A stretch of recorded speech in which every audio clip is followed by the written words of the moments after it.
Hello everyone, मैं विनोद तोमर। तो welcome to JEE plus, है ना। आज हम लोग लाए हैं एक नया टॉपिक, छोटा सा टॉपिक है प्रोबेबिलिटी, है ना। और बहुत ही इजी है at the level of 10th class.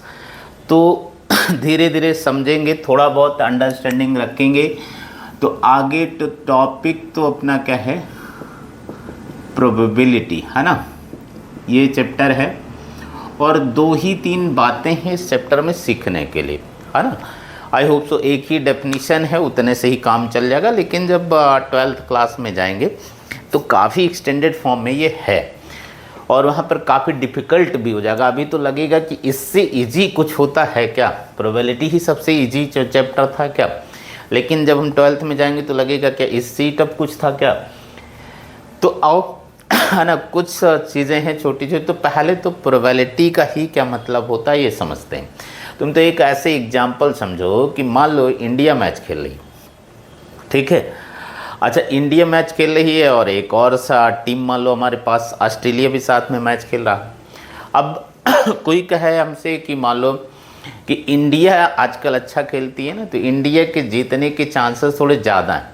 तो अब कहेगा ज़्यादा को तुम कैसे, मतलब मैथमेटिकली कुछ इसको करके बताओ कि मतलब ज़्यादा कैसे, हम कैसे रिप्रेजेंट करें इस बात को कि इंडिया के जीतने के चांसेस ज़्यादा हैं, ऑस्ट्रेलिया के जीतने के चांसेस कम हैं।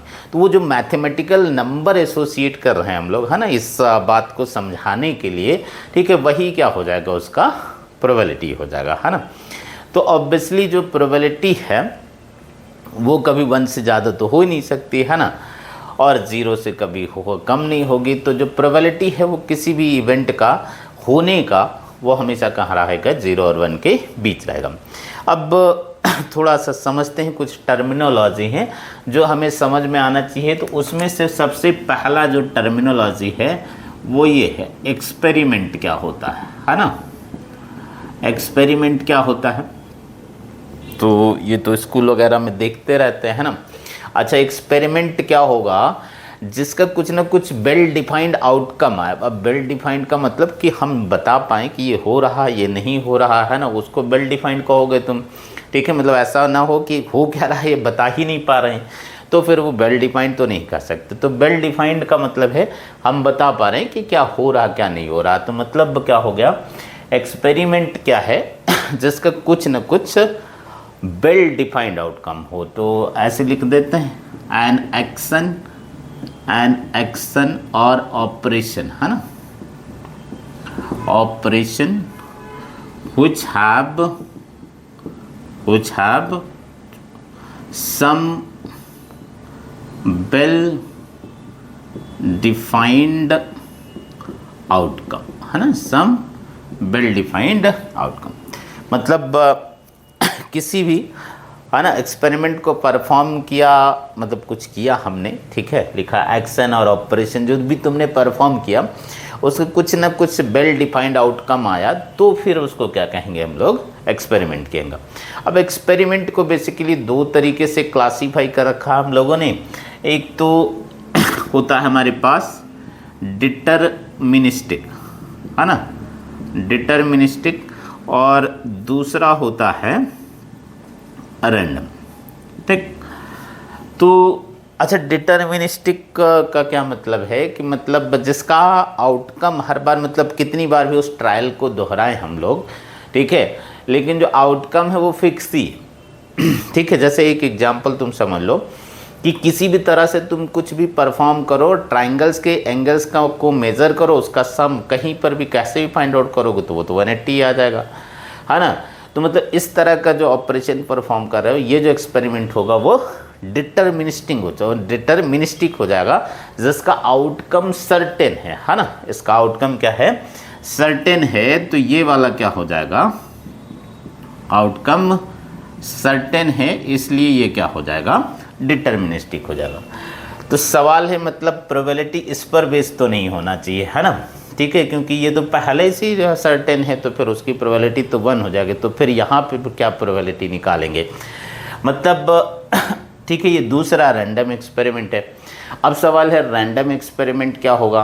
तो यहाँ पर भी इनफैक्ट जो आउटकम है वो तो पहले से पता है हमको, ठीक है, बट एडवांस में प्रिडिक्ट नहीं कर सकते कि मतलब क्या होगा। ठीक है, जैसे तुम एक का एग्जांपल समझो कि जैसे तुम्हारे पास एक कॉइन है। अच्छा, उस कॉइन को तुम अगर टॉस करोगे, क्या तुम्हें पहले से पता है कि क्या आएगा? यस, ठीक है, पहले से नोन है या तो हेड आएगा या टेल आएगा, दो ही बातें हो सकती हैं। लेकिन जब तक वो कॉइन हवा में है, क्या तुम बता सकते हो कि हेड आया या टेल? नहीं, है ना, तब तक नहीं बता सकते।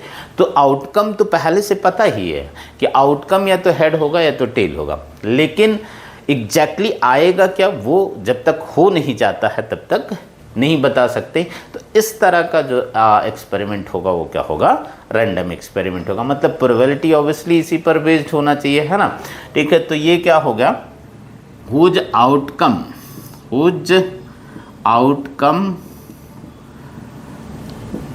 इज नोन इन एडवांस, ठीक है, but can not be predict before happening, है ना। स्पेलिंग देख लेना, है ना, बिफोर हैपनिंग। फिर से एक बार समझते हैं कि दो तरह के एक्सपेरिमेंट हो गए अपने पास, है ना। एक तो डिटर्मिनिस्टिक, जिसका आउटकम सर्टेन ही, हमने कहा जैसे, है ना, ट्राइंगल के एंगल्स को मेज़र करो तुम कैसा भी, है ना, तो वो सम कितना आ जाएगा? 180 आ जाएगा। दूसरा जो है वो रैंडम एक्सपेरिमेंट है। रैंडम एक्सपेरिमेंट का मतलब इसका भी आउटकम तुमको पहले से नोन है, बट, है ना, पहले से प्रेडिक्ट नहीं कर सकते कि आएगा क्या, है ना। तो इस तरह के जो एक्सपेरिमेंट होंगे वो रैंडम एक्सपेरिमेंट होंगे। मतलब जो प्रोबेबिलिटी होगी that is basically based on random experiment, है ना, ये इसी पर बेस्ड होगा। कुछ और बातें, ठीक है। तो अब अगर रैंडम एक्सपेरिमेंट है, ठीक, तो इसका तो एक से ज़्यादा आउटकम आएगा, ऑब्वियस है ना। तो अब जो आउटकम्स आएंगे, जैसे तुम एक कॉइन टॉस कर देते हो तो क्या क्या आउटकम हो सकते हैं? या तो हेड या तो टेल। अच्छा, इनको एक कलेक्ट करके लिख दिया, तो अब जो सेट आता है उसको कहते हैं हम लोग सैंपल स्पेस, है ना।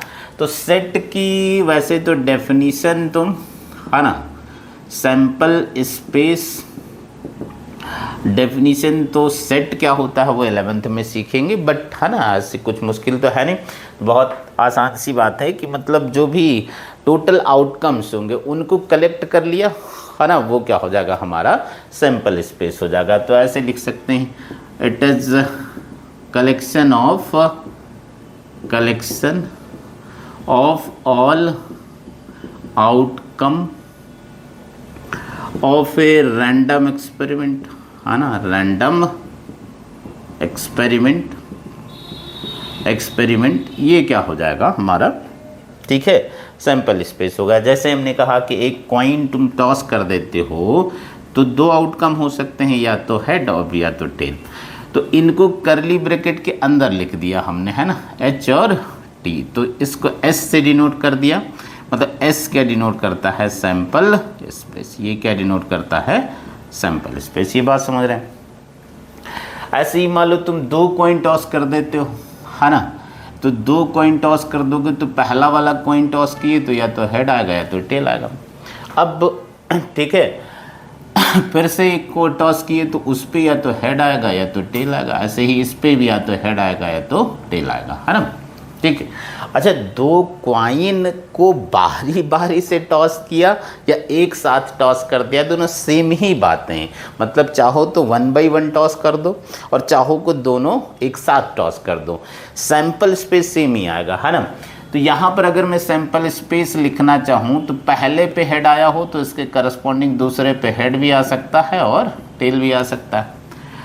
पहले पे अगर टेल आया है तो इसके करस्पॉन्डिंग दूसरे पे हेड भी आ सकता है और टेल भी आ सकता है ना। तो ये टोटल 4 आउटकम्स हो गए। कितने हो गए? 4 आउटकम्स। अब यहाँ थोड़ी सी बात तुम नोटिस करो कि अगर मैं एक कॉइन टॉस करता हूँ तो जो टोटल आउटकम होंगे वो 2 की पावर 1 होगा।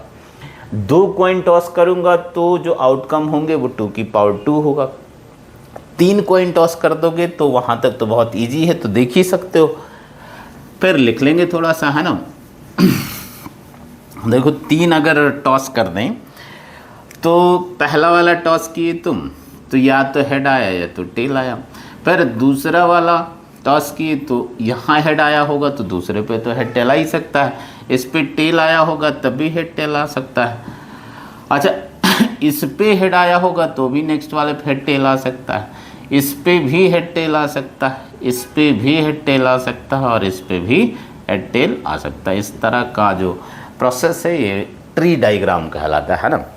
तो अगर सैंपल स्पेस को लिखने के लिए कहे तुमसे तो क्या लिख लोगे, एच एच है ना, एच आ जाएगा ये, फिर एच एच टी आ जाएगा, एच एच टी आ गया, फिर एच टी एच आ गया, ठीक है, फिर एच टी टी आ गया, ठीक, फिर टी एच एच आ गया, टी एच एच आ गया, टी एच टी आ गया है ना, टी टी एच आ गया और टी टी टी आ गया। काउंट कर लो ज़रा, 1 2 3 4 5 6 7 8 होंगे है ना, टोटल कितने हो गए 8। तो ये तो लिस्ट कर सकते हैं बहुत ईजिली।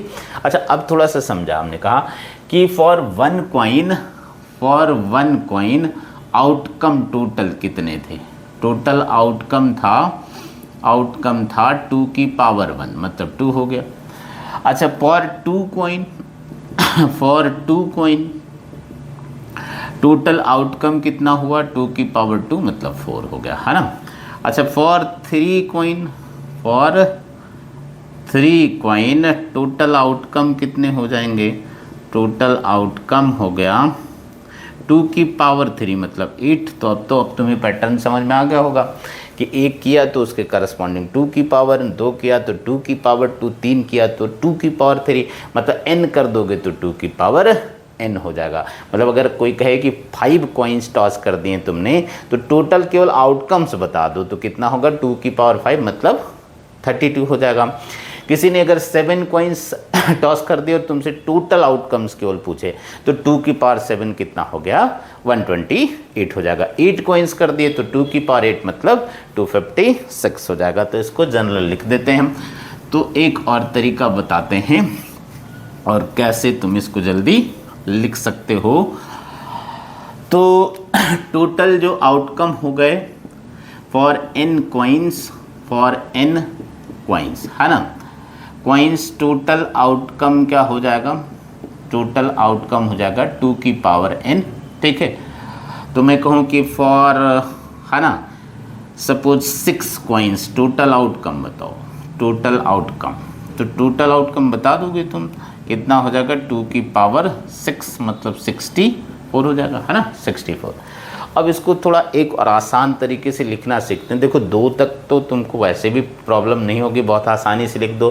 मान लो 3 वाला है या 4 वाला है तो वो बताते हैं हम कैसे लिखोगे। जैसे तुमने 3 कॉइन टॉस किए है ना, तो टोटल आउटकम होंगे 2 की पावर 3 मतलब 8 हो गया। अब तुम क्या करो, 8 को हाफ कर लो, तो 8 को हाफ करोगे तो कितना आ जाएगा 4।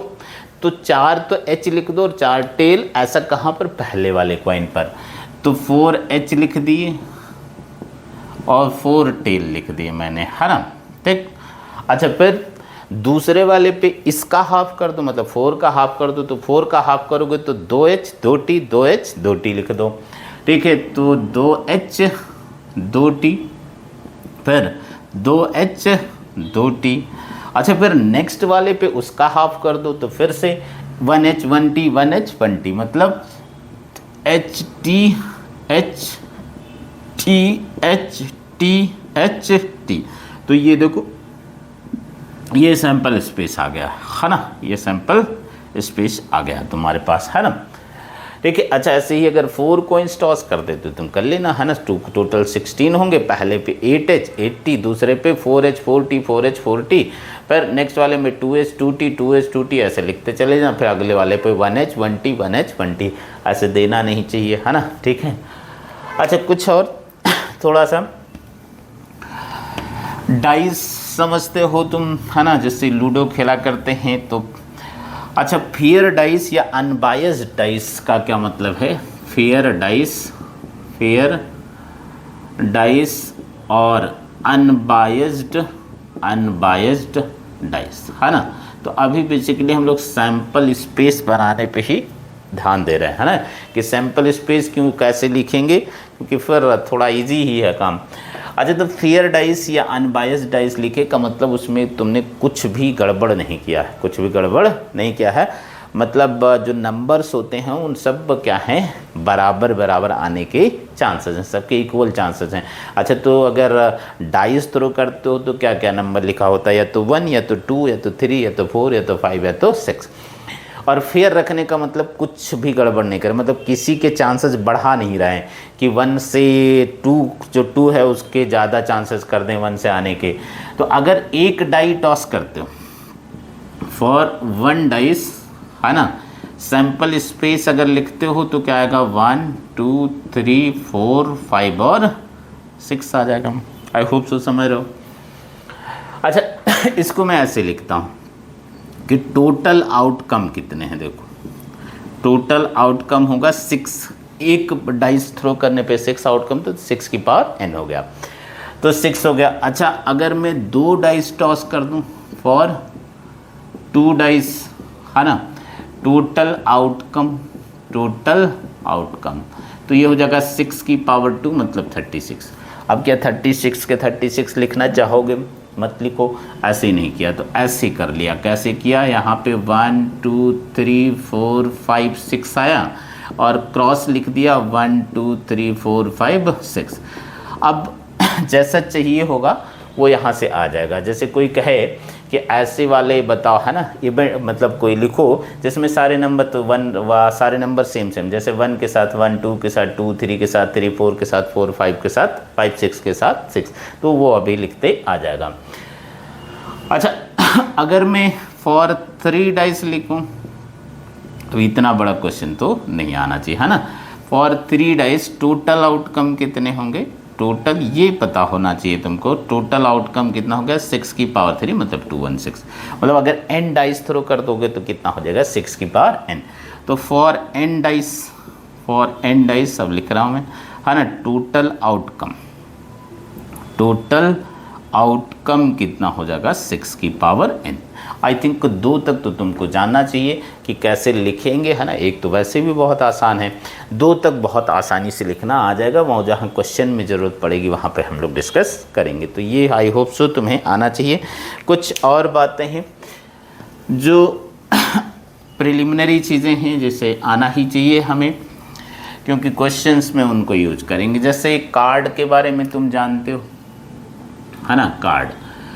तो कार्ड बेसिकली अपने पास टोटल 52 कार्ड्स होते हैं, टोटल 52 कार्ड्स होते हैं। अब इसमें 2 तरह के कलर के कार्ड होते हैं, है ना, एक तो रेड होता है और दूसरा ब्लैक होता है। मतलब कलर वाइज अगर बात करें तो कलर वाइज 2 कलर के कार्ड होते हैं, एक रेड और दूसरा ब्लैक। अच्छा, फिर रेड में 2 सूट होते हैं, ठीक है, सूट, वही सूट, है ना, जो पहनते हैं लोग। तो 2 सूट होते हैं, एक तो हाँ इसमें डायमंड और दूसरा हार्ट, ठीक। अच्छा, इस पे अगर देखेंगे तो ऐसा वाला सिंबल बना होता है ना, ठीक है। अच्छा, इसमें कितने कार्ड होंगे, 13। ऐसे ही हार्ट वाले में देख ला, ऐसे कुछ बना होगा, है ना। तो यहाँ पर भी कितने कार्ड होंगे, 30, ठीक है। अच्छा, ऐसे ही ब्लैक वाले में भी 2 सूट होंगे, है ना, एक तो स्पेड और दूसरा क्लब, है ना। तो इसका भी 13 कार्ड होता है, ये शायद ऐसे उल्टा बना रहता है ना, ठीक। तो ये 13 होगा और क्लब इस पे देख लेना फूल वूल जैसा कुछ बना रहता, तो ये भी 13 होगा, है ना, ये भी 13 होगा। अब सब में, है ना, एस, सब में एक एस होता है, मतलब एस को सबसे बड़ा कार्ड ऐसा मानते हैं जो लोग कार्ड खेलते हैं। तो सब में एस होगा, मतलब एस कितने हो जाएंगे, टोटल 4, है ना, मतलब एक डायमंड का, एक हार्ट का, एक स्पेड का और एक क्लब का, ये टोटल, है ना, 4 एस हो जाएंगे, टोटल हो जाएंगे 4। ऐसे ही सब में एक किंग होता है ना, राजा, तो सब में एक एक होता है। तो एक यहाँ होगा, एक यहाँ होगा, एक यहाँ होगा, एक यहाँ होगा, तो टोटल कितने हो जाएंगे 4, है ना। ऐसे ही सब में एक क्वीन होती है ना, रानी, ठीक। तो सबका एक एक तो कितना हो गया 4, टोटल कितना हो गया 4, है ना। सब में एक जैक होता है गुलाम, ठीक है। तो सब में एक एक होता है तो कितना हो जाएगा, ये 4 हो जाएगा, है ना, ठीक।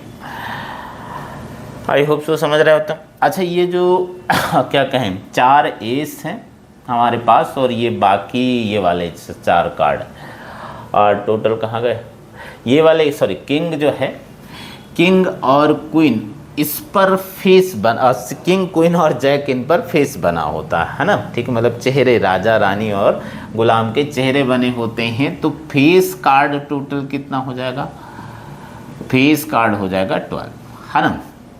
ऐसे ही थोड़ा इनको ज़्यादा सम्मान देते हैं तो ऑनर कार्ड ये हो जाएंगे टोटल 16, है ना। मतलब ये सारे मिला के ऑनर कार्ड बोलते हैं, है ना। आई होप सो समझ गए। बाकी है ना सब पे मतलब 2 3 4 5 6 7 ऐसे 8 9 10 लिखा होता है।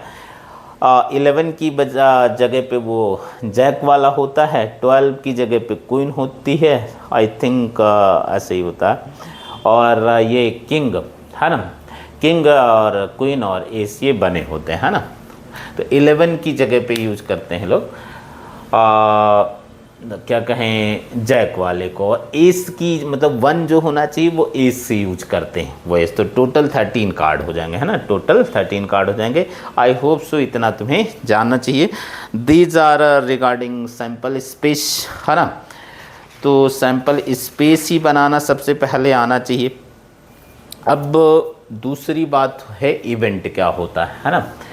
तो इवेंट क्या होगा, मतलब जो सैम्पल स्पेस आया है उसी का कुछ सबसेट ले लेंगे तो इवेंट आ जाएगा, है ना, ठीक है। जैसे इवेंट लिखें तो इवेंट क्या होगा, इवेंट हो जाएगा subset of sample space, sample space. जैसे ऐसे समझो कि मान लो तुमने एक डाई थ्रो किया, है ना, a die is thrown, is die is thrown. अच्छा, तो सैम्पल स्पेस क्या आ जाएगा 1 2 3 4 5 और 6 आ जाएगा, यस। अच्छा, मैंने एक इवेंट डिफाइन किया ऐसे, even suppose getting odd number. तो फिर इसमें कौन कौन से आ जाएंगे, इसमें ऑब्वियसली कौन आ जाएगा 1 3 और 5 आ जाएगा, 1 3 और 5 आ जाएगा। तो ये क्या यहीं से आया है, यस यहीं से आया है। तो ये इसी का एक सबसेट है। तो ये वाला क्या कहलाएगा, इवेंट कहलाएगा। ये क्या कहलाएगा, इवेंट कहलाएगा, है ना। आई होप सो समझ रहे हो, ठीक है। तो 2-3 बातें अभी तक टोटल हमने लिखा है, ठीक है। एक तो सैम्पल स्पेस क्या होता है, तो जितने भी पॉसिबल आउटकम्स होंगे वो उससे जो सेट बनाओगे तुम वो सैम्पल स्पेस हो गया, है ना। 2 तरह के एक्सपेरिमेंट हो सकते हैं, डिटर्मिनिस्टिक और रैंडम। प्रोबेबिलिटी, ठीक है, वो बेस होगा रैंडम एक्सपेरिमेंट पे, है ना, ठीक है। और इवेंट क्या होगा, कोई भी उसका सबसेट ले लेंगे तो वो, ठीक है, क्या आ जाएगा, हमारा इवेंट आ जाएगा। कैसे सैम्पल स्पेस बनाएं फॉर कॉइन, फॉर डाइस, है ना, और कार्ड के बारे में थोड़ा सा जानकारी, है ना। इतनी ही बातें हमने सीखी हैं। 1-2 चीज़ें और सीखते हैं। जैसे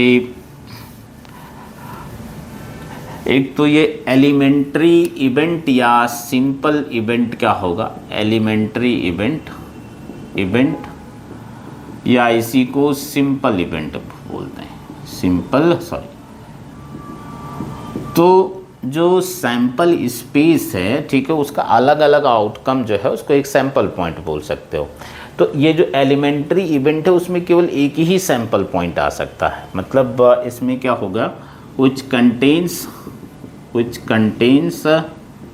contains only one sample point, है ना। जैसे ऐसे देखो तुम कि मान लो तुमने एक कॉइन टॉस किया, तो 2 कॉइन टॉस कर दिया तो क्या आएगा, HH, HT, TH और TT। अब तुमने एक इवेंट लिया जिसमें केवल HH है, ठीक है, या इवेंट लिया E2 जिसमें केवल TH है, तो ये सब क्या है, सिंपल इवेंट है। ये क्या है, सिंपल इवेंट है। अच्छा, इसी के बीच एक और लिख लेते हैं, कंपाउंड इवेंट। तो कंपाउंड इवेंट का मतलब क्या होगा, जिसमें अब मिनिमम 2 तो हो ही जाए, ठीक है, 2 या 2 से ज़्यादा हो जाए। तो जैसे मैं ये कह दूं, ठीक है, इसी में एक इवेंट डिफाइन करूं, ठीक है, मतलब which contains 2 or more, which contains 2 or more sample point, ये क्या हो जाएगा, हमारा कंपाउंड इवेंट हो जाएगा। अच्छा, फॉर एग्जांपल ये कहा दो कि मान लो मैंने एक इवेंट डिफाइन किया इसी सैंपल स्पेस पे, ठीक है, event of getting at least 1 head. अब इसमें कौन कौन आ सकता है, HT आ सकता है, TH आ सकता है और HH आ सकता है, HT TH और HH आ सकता है। तो क्या ये कंपाउंड इवेंट का यस है ना, ये हो गया, क्योंकि इसमें एक से ज़्यादा सैंपल पॉइंट आ गए हैं। तो बाकी हम नेक्स्ट क्लास में करेंगे। इतना रिवाइज करें और इसको पहले समझें, है ना, इतने की अंडरस्टैंडिंग होगी तो ही आगे हम कर पाएंगे। बहुत ही ईजी सा है, ठीक है। तो मिलते हैं नेक्स्ट क्लास में। Thank you.